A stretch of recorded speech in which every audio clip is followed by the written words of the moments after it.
Ujambo na karibu, langu jina ni Maskini Msomi. Rais William Ruto amesema ya kwamba Mungu amekubali ya kwamba ataongoza nchi ya Kenya kwa awamu ya pili. Kulingana na Ruto kwenye maongezi yake leo, amesema ya kwamba uchaguzi wa mwaka ujao utakuwa wa amani na wa haki na kutakuwa na vurugu yoyote, na Mungu ashaamua ya kwamba yeye ndiye ataongoza nchi kwa mara ya pili ama awamu ya pili. Kulingana na Ruto amehakikishia Wakenya ya kwamba kile ambacho amekifanya kwa miaka hii minne ambayo amekuwa uongozini ni kitu ambacho Wakenya wamekuwa wakitaka. Kulingana na Ruto sasa amesema ya kwamba mustakabali wa nchi ya Kenya ameweka sawa sawa, na kila kitu ambacho amekifanya ni kulingana na matakwa ya Wakenya,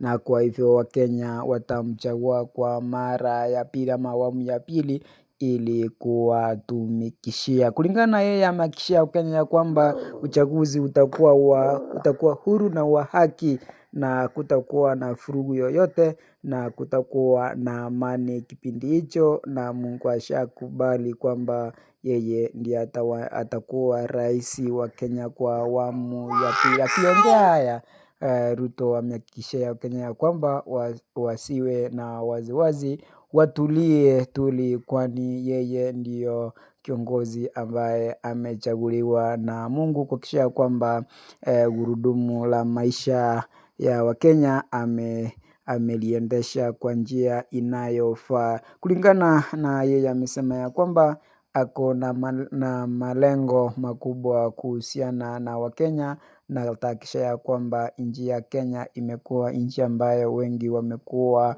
wakitamani kuwa. Hayo ndio maongezi yake rais ambayo ameyasema leo. Langu jina lasalia kuwa Maskini Msomi, na hii ni Maskini Msomi Tisho Mkatoliki TV, kitu ambacho kinakupatia taarifa kemkem na matokeo pindi yanapochipuka. Nakutakia kila la heri.